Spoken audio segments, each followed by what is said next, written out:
ফলতায় তৃণমূল প্রার্থীর বাড়িতে পুলিশ ও কেন্দ্রীয় বাহিনী পুলিশ পৌঁছে গিয়েছে তৃণমূল প্রার্থী জাহাঙ্গীর খানের বাড়িতে। হুমকি দিয়ে ভোটার কার্ড হাতিয়ে নেওয়ার অভিযোগ এই জাহাঙ্গীর খানের বিরুদ্ধে। কেন্দ্রীয় বাহিনী নিয়ে জাহাঙ্গীর খানের বাড়িতে আইপিএস অজয় পাল শর্মা। বাড়িতে খোঁজ পাওয়া যায়নি তৃণমূল প্রার্থী, এরকমই কমিশনের দাবি। तो फिर उसकी खबर भी अच्छे से लेंगे हम।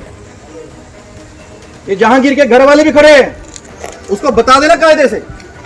ये बार बार जो खबरें आ रही हैं कि उसके लोग धमका रहे हैं, तो फिर अच्छे से खबर लेंगे, फिर बाद में रोना पछताना मत।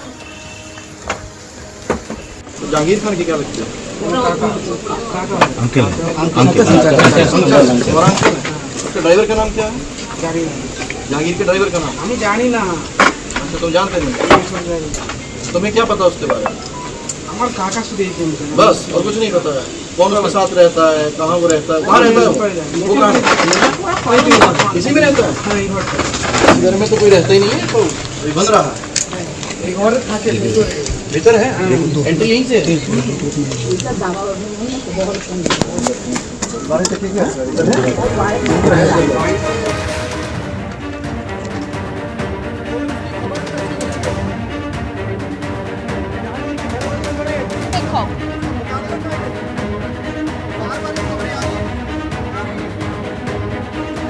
কেন্দ্রীয় বাহিনী নিয়ে ভোটারদের একেবারে বাড়িতে ভয় দেখানোর অভিযোগে জাহাঙ্গীর খানের বাড়িতে পুলিশ পর্যবেক্ষক পৌঁছে গিয়েছে। ফোর্স নিয়ে জাহাঙ্গীর খানের বাড়িতে আইপিএস অজয় পাল শর্মা। জাহাঙ্গীর মোল্লার বাড়িতে উত্তরপ্রদেশের আইপিএস অজয় পাল শর্মা। সিআরপিএফ কে নিয়ে বাড়িতে বাড়িতে পুলিশ পর্যবেক্ষকের অভিযান। বাড়িতে পুরুষের অনুপস্থিতিতে অত্যাচারের অভিযোগ করেছে তৃণমূল। কর্মীদের বাড়িতে রেডের অভিযোগে কোর্টে যাওয়ারও হুঁশিয়ারি তৃণমূল কংগ্রেসের।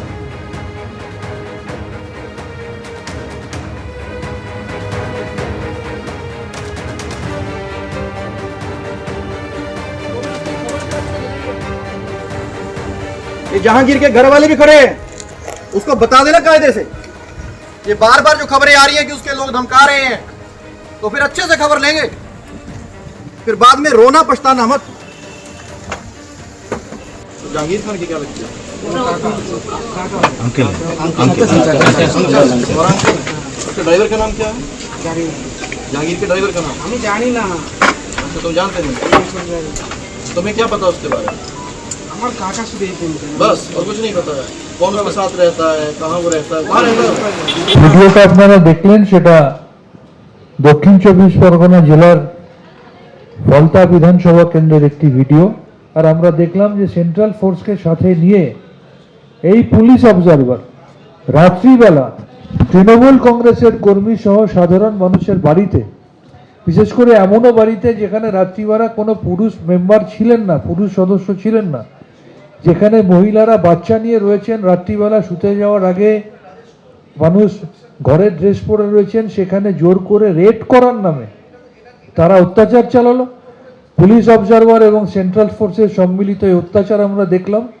মহিলাদের ওপর অত্যাচার আমরা দেখলাম। মহিলারা বলছেন যে বাড়িতে শুধুমাত্র বাচ্চা রয়েছে, তারপরেও তাদের ঘরে ঢুকে বর্বরচিত অত্যাচার আমরা দেখলাম।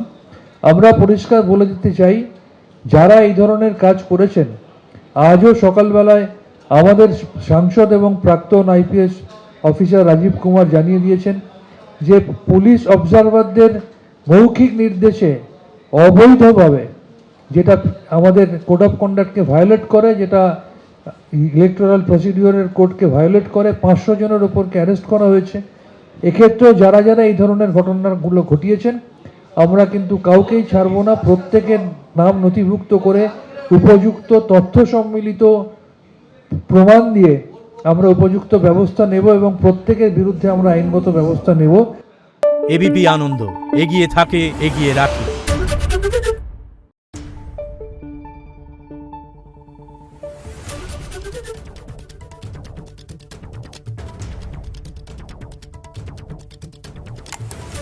Thank you.